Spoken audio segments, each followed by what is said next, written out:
What exactly is the Bitcoin cyclical data? Why should we trust it? And why should we be skeptical about the data in regards to the traditional markets, which is the Bitcoin connection to the S&P 500, which is also the way the S&P 500 moves in regards to interest rates and inflation? Why should we be skeptical of that? There's a lot of people, a lot of bears, specifically people who are bearish on the Bitcoin market, think Bitcoin is going to go below 15K, who are pointing to traditional market evidence as to why Bitcoin should go below 15K and why the 4-year cycle as we know it should come to an end. We're going to briefly start by just showing you what these charts mean exactly. Okay, so what are all of these charts? First of all, this is the 4-year cycle chart. It's not a chart that everyone has access to. It's not a chart that everyone knows about. It's a chart that I've actually drawn up myself. And essentially we have 5 micro trends within a larger trend that form a cyclical pattern that give us an estimation of when the next top and when the next bottom will be. So basically what I'm saying to you is this.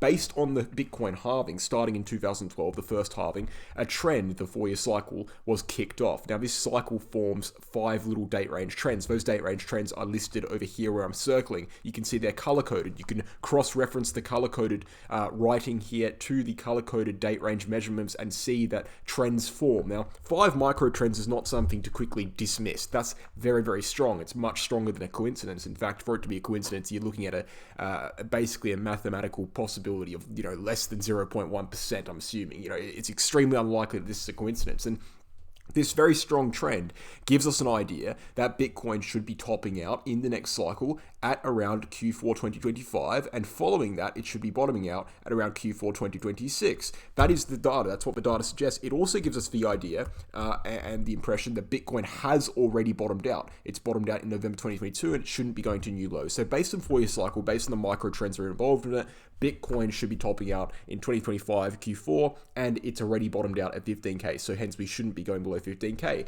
Now that is the 4-year cycle trend. There are literal kind of sub-trends that are forming within the 4-year cycle, and those sub-trends are to do with the halving. They're also to do with Bitcoin reaching a cyclical peak. When does it break that cyclical peak? Not necessarily when does it top out again, but when does it break the cyclical peak? These trends are forming trends. They're infantile. They're not fully formed yet, and based on these forming trends, right, we can get the idea that Bitcoin should be topping out between April 2024, not topping out, sorry, should be reaching the previous all-time high, not topping out, reaching the previous all-time high between April 2024 and September 2024. Now, neither of these two trends, I should probably say what they are, right? The trends are, here's the 2 trends that are forming. They're not fully formed yet because we haven't seen 3 confirmed data points on each of them. But the trends are basically there's 1,100 days roughly from all-time high to breaking that all-time high. That happened in 2013. It also happened here in 2018. Okay, so 1,100 days roughly. If we apply that to this data point from 2021, we should be breaking the all-time high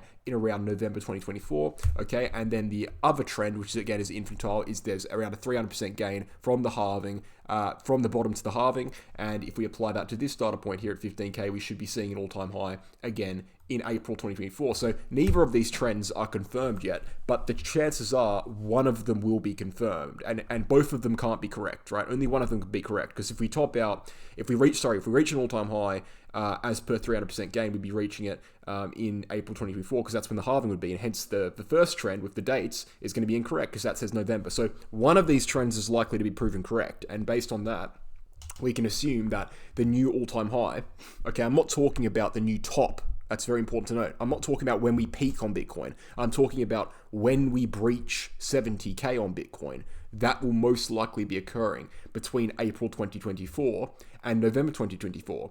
Now, when you couple this with the fact that Bitcoin shouldn't be going to new lows based on the 4-year cycle, okay, you can see that it becomes very unlikely that Bitcoin will go down to 15K and then come back up and breach all-time highs before April or November 2024. And if it did that, it'd break all the cyclical patterns and none of them would be relevant anyway. So the point is, Bitcoin has very strong cyclical structures based on date range trends. Very rarely are they based on price points, and that's that. Now, there also are trends on Bitcoin to do with the Bitcoin dominance chart, and this chart is very straightforward. But it's also connected to 4-year cycle, in which, when Bitcoin's in a bear market, when the market as a whole is in a bear market, when everyone's, doom and gloom on the market and the market's going down and altcoins getting wrecked, Bitcoin gains dominance. And the reason is because, people are flocking into Bitcoin when the market is bad. They're not flocking into altcoins when the market is bad. Altcoins are, dramatically pumping when greed comes into the market. That's when they pump. They pump when people are like, oh, wow, euphoria, everything's going up, time to put money in alts and make a bunch of money. That's when altcoins pump. They don't pump in bear markets, right? Altcoins get wrecked in bear markets. And so it makes sense for Bitcoin dominance to rise during bear markets. And this is another part of the cyclical structure that is quite important. So that's the breakdown of the 4-year cycle theory and the cyclical patterns, a brief breakdown. I can go into it a lot deeper than that, but I don't do it for the sake of keeping the videos clear. Now we can look into the other side of the argument. So this argument is inherently bullish, okay? The 4-year cycle argument is inherently bullish because, as I said, it assumes that the bottom is in at 15K in November 2022, and it assumes we're going to be seeing a top in 2025, and it also kind of assumes, a bit more loosely, a bit more vaguely, but it does kind of assume that we'll see a new all-time high placed sometime in 2024, likely between April and November. So it's inherently a bullish argument if you believe in the cyclical trend. And it's not even something you can believe in, actually. It's something that's objectively happening. So in order to not believe in it, you'd have to actually actively believe that it's going to be broken this time. It's not something you can believe in or disbelieve in. It's happening. It's like mathematics, right? It's true. It's objectively true that this is occurring. This trend has played out multiple times, 5 micro trends in between. It is occurring. So if you disagree with this trend, you're saying that the trend will break this time. That's what you're saying. You're not saying the trend's not there, because that's just not possible. You're saying it will break this time. Now, that's fine. You can say that, but you need the evidence to back it up. And this is where people look at the traditional markets in relation to Bitcoin. So they'd say things like, look at the Bitcoin chart overlaid on the S&P 500. Again, Bitcoin here is in orange, the S&P is in white with the candles, right? Essentially, they say Bitcoin's connected to the S&P 500, and you can see there is a correlation here, right? Bitcoin going upwards dramatically over here, Bitcoin going downwards dramatically over here. Okay, especially in the last, since 2020, there has been a very strong correlation. Going back before 2020, the correlation just hasn't really been there at all, really. I mean, there's no correlation here. I'm pretty sure everyone can agree with that. Yeah, we went upwards here on Bitcoin, but the S&P was going upwards naturally at that point. It was a very, very vague kind of upwards momentum. When we peaked on the on the Bitcoin chart, it took, the S&P 500 almost a year later to peak. So I think the correlation, and this is supported by evidence, by the way, I'm not just saying this, the correlation between the S&P 500 and Bitcoin, it's always going to be there. It's always going to be loose. It's always going to be there because similar people invest in them. But it hasn't been strong since 2020. It only kicked off. It only started actually occurring properly since 2020. And there's a very direct reason for this that a lot of people like to ignore. The reason is quantitative easing. Okay. The Federal Reserve pumped a massive amount of money into the economy, a massive amount of new money. They printed a bunch of money. That dramatically increased the correlation between Bitcoin and the S&P. That's why we saw Bitcoin and the S&P basically mirroring each other throughout this entire time period. Now, what you'll actually note, although it doesn't look like it now because we've rounded out the same way, although it doesn't look like it, what you will note is this, and what you'll understand is this. And you can look into this data, the correlation, I've presented it many, many times now, the correlation between Bitcoin and the S&P 500, although still there, has been steadily decreasing since the first rate hike, since quantitative tightening started. This displays to me something very clearly that people are conveniently ignoring. It displays to me that the strong correlation that we have seen in the past between Bitcoin and the S&P 500 has only ever existed strongly, okay? It's been there vaguely, but it's only ever existed strongly because of quantitative easing, because of money printing.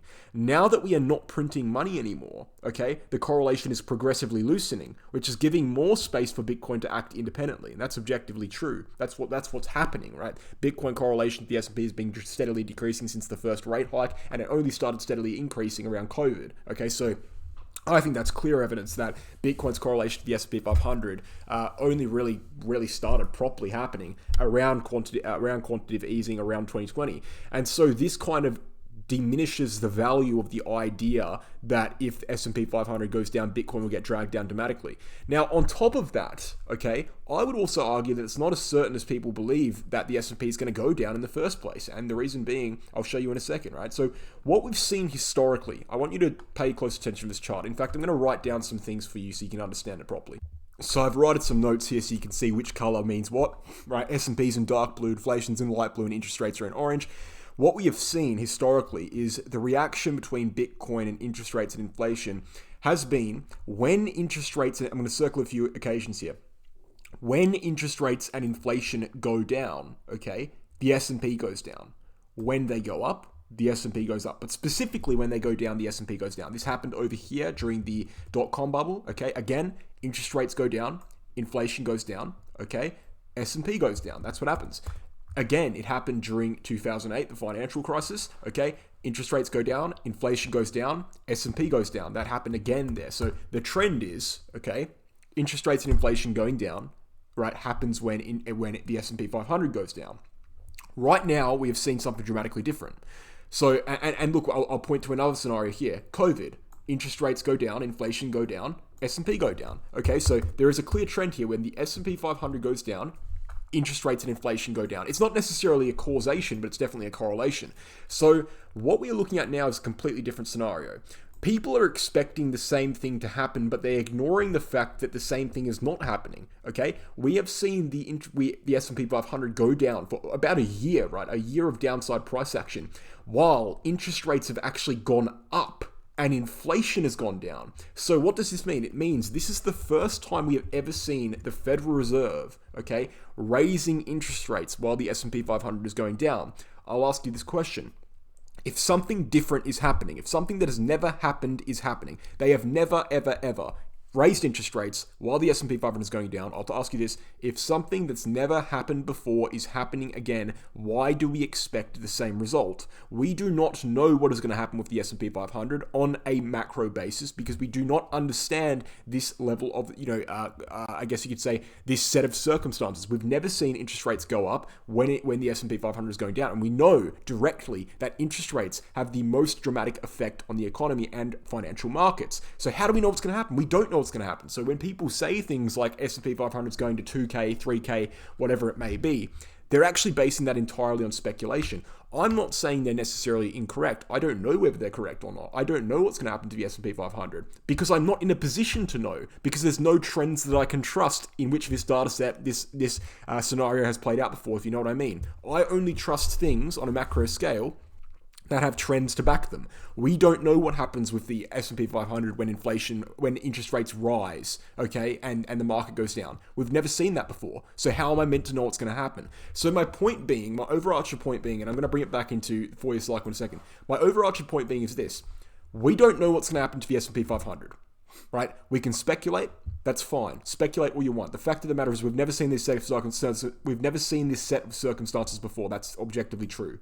We also know that the so-called correlation between Bitcoin and the S&P 500 has only really properly existed in the last 3 years, and it only really properly existed since COVID, and it's been decreasing for almost a year now. So with both of those things said, we can say that any analysis we want to do on the S&P 500 in relation to Bitcoin is loose at best. Now you can do it. There's no problem with doing it because you can have opinions and everything, but it's not evidence per se. It's not strong evidence. It's loose data. What is strong data is the fact that we are seeing these objectively true plant trends play out as per the 4-year cycle. So what I will pitch to you is this, and this is what I've been pitching for years now. Ever since I started this YouTube channel, this is the same point I've been making. We need to believe in the trend until it ends. The trend is your friend until it ends. The trend has not ended yet, and there is no direct evidence, actual evidence, to suggest that the trend is ending. When we start seeing that evidence piled in, if we start seeing that evidence piled in, we will be able to change our opinion. We're not stuck with this opinion until 15K. That's something I think a lot of bears don't understand as well. Just because I'm bullish on a macro scale now at 30K, it doesn't mean I'm going to be bullish on a macro scale at 17K. That's not how it works. On the way down, if we do happen to go down, right, I will be shifting my opinion based on the new data. Right now, the data on the opposing point of view is weak. It's weak data, and I think I've displayed that well in this video. So I thought this video was necessary to make because I wanted to clear up my entire viewpoint. I wanted a video to reference everyone to when they ask me this question, because I get this question quite a lot. So basically, I believe that although the Bitcoin cyclical structure is not perfect by any means, it is still perfectly playing out. And there's a difference between those two things. And the evidence well, the quote-unquote evidence on the bearish argument in relation to traditional markets, in relation to Bitcoin, is weak at best, and it's untested, and we're in a new kind of era with it, and we don't know what's going to happen exactly next.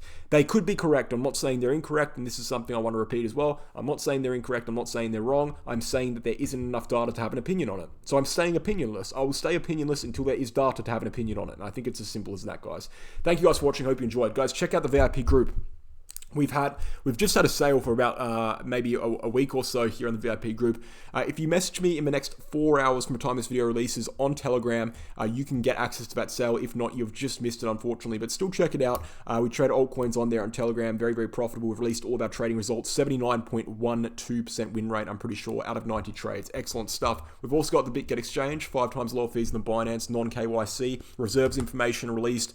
All the stuff you need in an exchange is there, from a security aspect, from a low fees aspect, from a accessibility aspect. So go ahead and sign up using my referral link, get a 15% trading fee discount for life, as well as access to an exclusive reward center. And then, guys, Crypto Academy, become a trader course. If you want to learn how to trade, this is the place you can do it. All the information is on the website, as well as the unit topics and what's involved in the units, including slides, videos, worksheets, etc. And then finally, our email address is at the bottom of the page. Guys, thank you for watching. Hope you enjoyed the video, and I'll catch you in the next one. Cheers.